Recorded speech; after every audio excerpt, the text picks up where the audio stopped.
But at least I'm strong. At least I'm fighting good. Dang, man.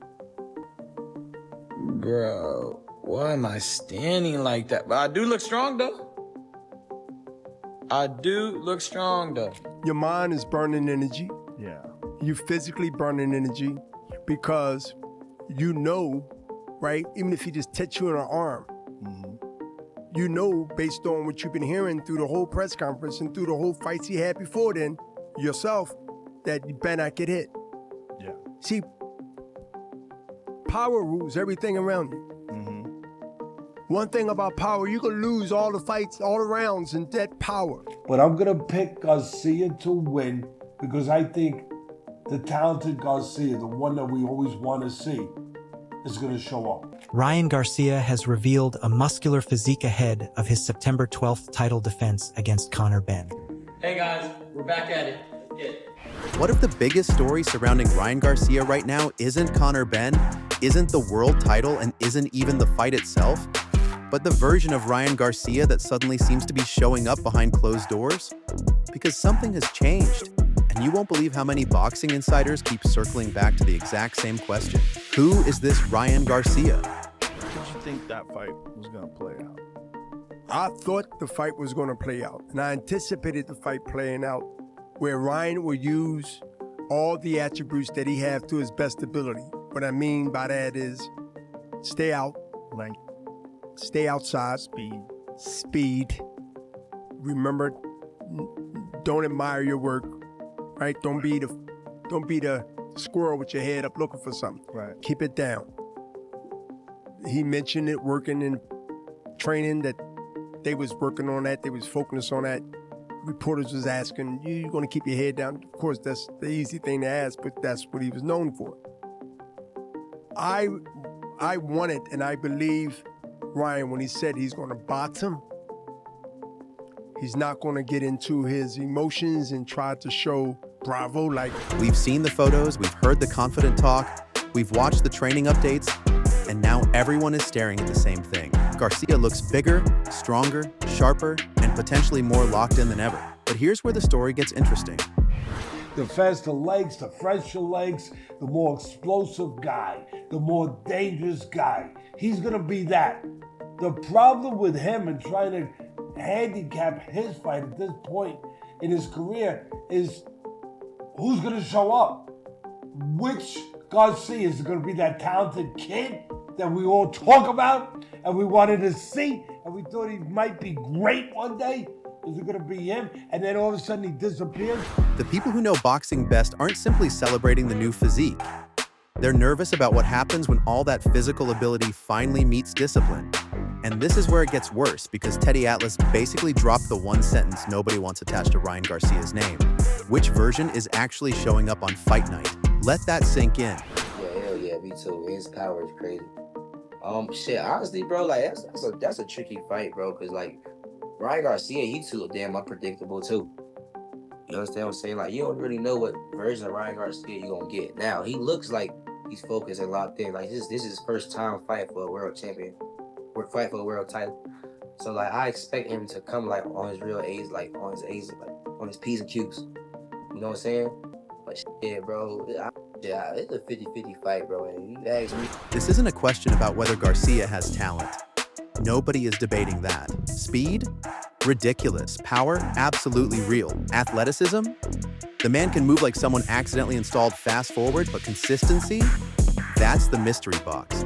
And now, just when everyone thought this was a straightforward Garcia versus Benn showdown, I think Conor Benn's gonna win that fight, but if I mean the matches made at 47 right now, the matches made in boxing right now in general are amazing. So if Teo fought Conor Benn, if Teo fought Ryan, if Rolly fought Conor Benn, if Rolly fought Ryan again, like these are all matches that everyone would watch, I'm sure. Does Teo beat Conor Benn? No, I don't think Ryan beats Conor Benn. So I feel like there's weight classes for a reason. I feel like Conor Benn's dealt with heavier guys. He's dealt with heavier punches. If your punches aren't affecting someone, you're not going to be able to keep them off you. It's going to be a real... Conversation has suddenly turned into something much bigger. Fake breaking news. Ryan Garcia's biggest opponent may be Ryan Garcia himself. Okay, dramatic headline, but you see the point. Bernard Hopkins believes Garcia has the tools to make this fight look almost effortless if he sticks to the game plan. Stay outside, use the reach, use the speed, don't admire your work, don't get emotional. What you think about the fight?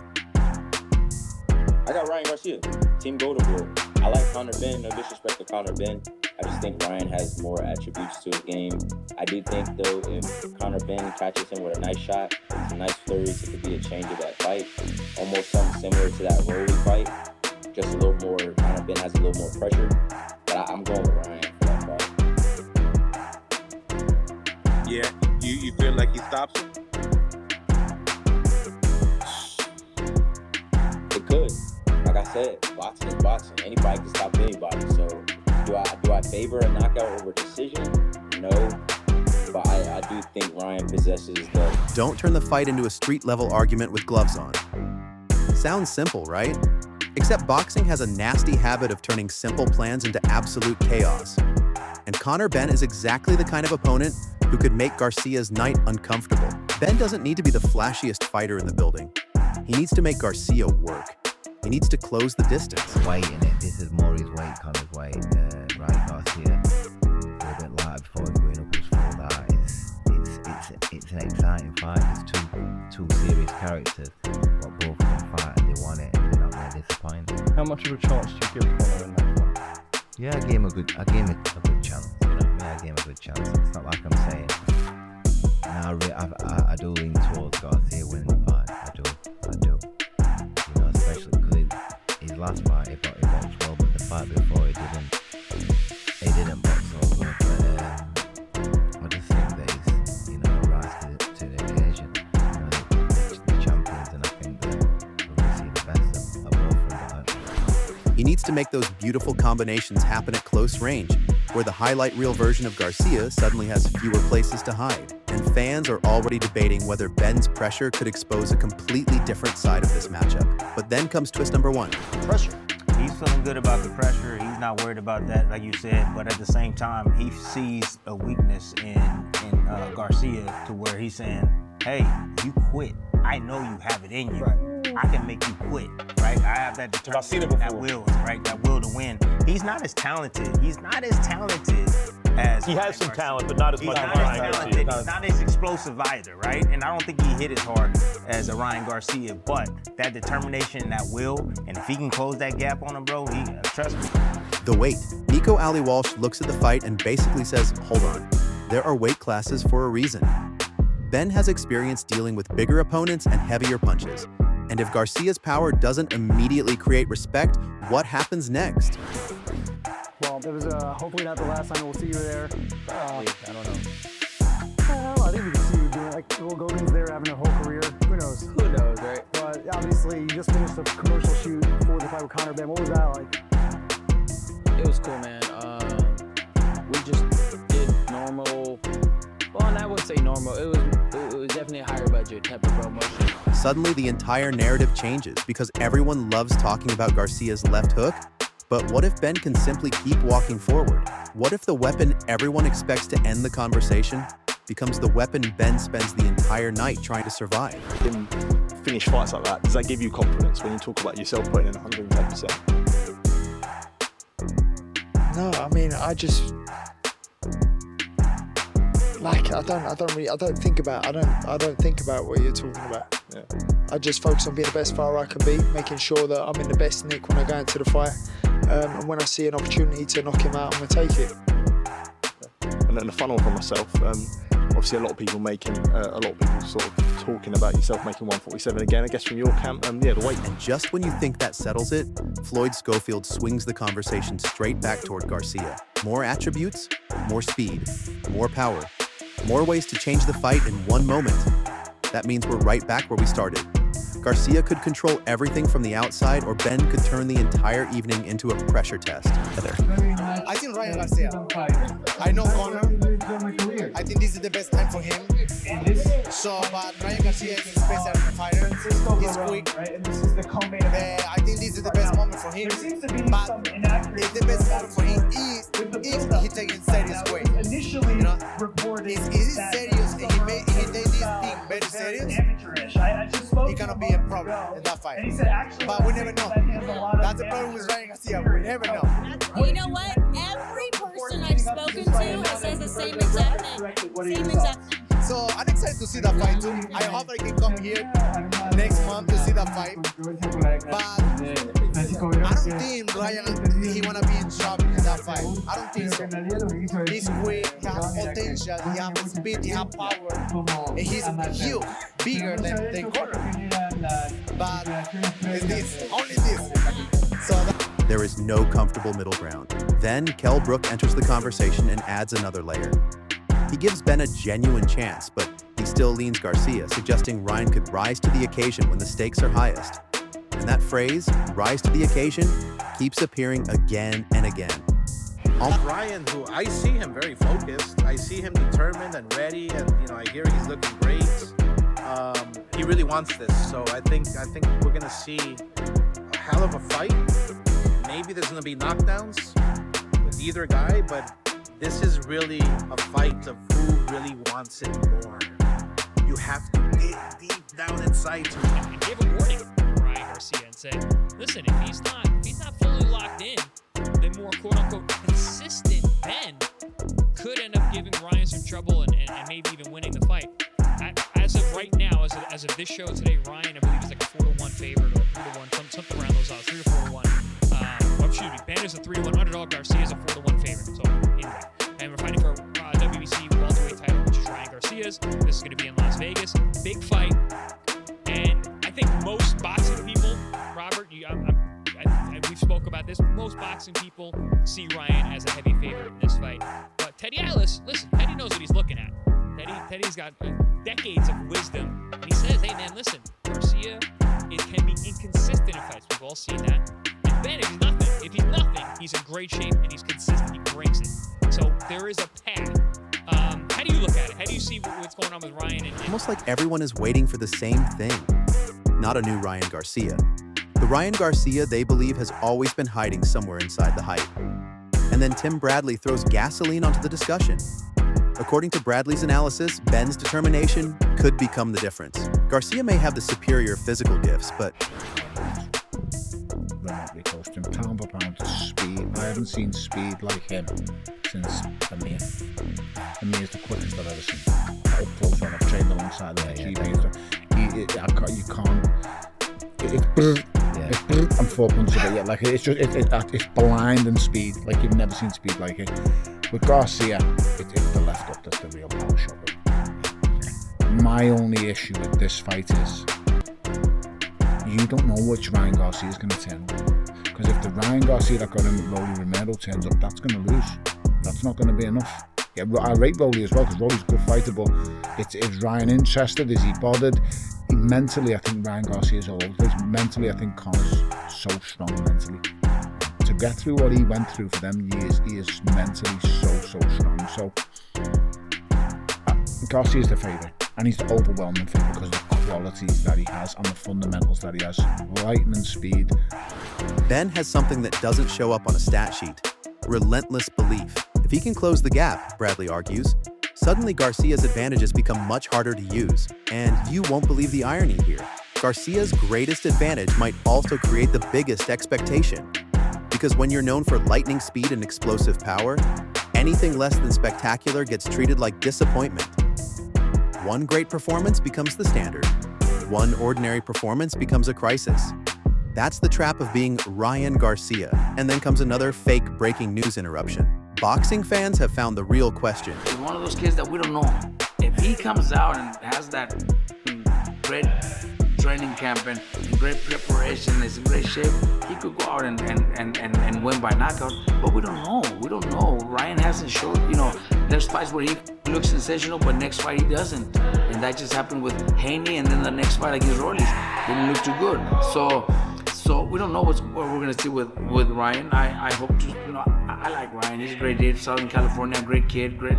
But, having to be with 3 of the top trainers and not being able to train with neither of them and now going back to his dad, I don't know, there's questions there, is that going to work? Is he doing it because he doesn't want to work harder? He wants to call. And it isn't who wins. It's which Garcia shows up. Jorge Linares basically echoes the same uncertainty, pointing to Garcia's size, speed, power, and natural ability, while admitting the unpredictability remains impossible to ignore. Oscar de la Hoya sees a focused and determined fighter and expects a major fight, potentially filled with momentum swings. But Chris Algieri adds the warning label. Talent alone isn't enough. Garcia needs discipline. He needs distance. He needs control. Because if Ben can make this physical, how does that go? I like Ryan. He's a better boxer. Okay. But I think Conor Benn has a better tolerance for pain. Yeah. You know what I mean? So he might overcome Ryan's boxing skills. If he get past the left hook. If he can get past the left hook, he should be good. You remember Ryan dropped Mario Barrios in the first round with a right hand, a right hook. So he added that to his arsenal, right? Now he's a two-handed, two heavy punches, fighter now, right? I think Ben is... The fight suddenly becomes a completely different movie. And here comes the twist nobody expected. Even the people praising Garcia's new physical condition keep talking about something that has nothing to do with muscles. Mental preparation. That's the real obsession. Tony Bellew calls Garcia's speed something extraordinary, particularly the left hook, but then immediately circles back to the same concern. What version of Ryan Garcia appears mentally? Robert Garcia goes even further, suggesting that if Ryan has a great camp and arrives in excellent condition, he could potentially produce a spectacular performance. But again, there's that hesitation. We don't know, we don't know, we don't know. At this point, that phrase might as well be printed on the fight poster. And then Kenny Ellis introduces another potential complication: toughness. Garcia may be the cleaner boxer, but Ben's ability to absorb pressure and keep competing could become increasingly important as the rounds pass. Suddenly, the fight isn't just speed versus pressure. It's explosiveness versus persistence. Precision versus persistence. Based off of how Ryan Garcia just looked in his last fight, I mean, it looks like he beats Conor Benn. Conor Benn has a style that matches what Ryan is good, and the style clash favors Ryan Garcia because of his speed, because of his power from the outside. So definitely a tough fight for Conor Benn. Again, based off of Ryan's last fight, I would say 60-40. Ryan Garcia wins that fight, possibly KO, but Conor is very, very tough. And that's what I already knew about him, but I got to see it firsthand when we sparred. He's much more versatile than we saw in the first fight with Eubank. Comes back in a rematch against Eubank. That's when Sean Porter delivers perhaps one of the most interesting assessments of all. He still favors Garcia because the style matchup appears to suit Ryan. Long range, speed, power, movement. But Porter also respects Benn's versatility, suggesting the British fighter is more complete than some fans might assume. Translation: the obvious favorite may have a much harder night than the obvious favorite expects. And now we reach the part where everything gets flipped again. Because what if Garcia's massive new physique isn't the real story? What if it's simply the visual evidence of something much bigger? A fighter trying to prove that the physical version of himself can finally match the mental version everyone has been waiting for? Think about it. The headlines are screaming about muscle, strength, speed, and power. But the analysts keep talking about discipline, preparation, consistency, and focus. That isn't coincidence in the storytelling sense. It's the entire tension of this fight. Garcia doesn't need to convince people he has talent. He needs to convince them that the talent will be there when the pressure reaches its highest point. Ben, meanwhile, has his own deadline. He has said the 147-pound limit is becoming brutally difficult and that this is his final fight at the weight. So this isn't simply another night on the calendar. For both fighters, there's a sense that something is about to change. And then Garcia sends another message. Keep the rivalry inside the ring. The back and forth has added spice, but the real answer will come through boxing, not social media theater. That might actually be the smartest move of the entire saga, because talk is cheap. Training photos are cheap. Predictions are cheap. The bell is expensive. And when it rings, every prediction suddenly becomes worthless. The Garcia supporters will be watching that left hook. The Ben supporters will be watching the pressure. Analysts will be watching Garcia's discipline. Everyone will be watching his legs. So now the entire fight comes down to one terrifyingly simple question. Are we about to see the most complete version of Ryan Garcia yet? Or are we about to discover that the biggest mystery in boxing was never how strong Garcia could become, but how consistently he could stay locked in when everything was on the line? And honestly, that is the question you should be arguing about right now. Because when the bell rings, who do you think shows up? The unstoppable Garcia everyone talks about? Or the unpredictable Garcia nobody can figure out?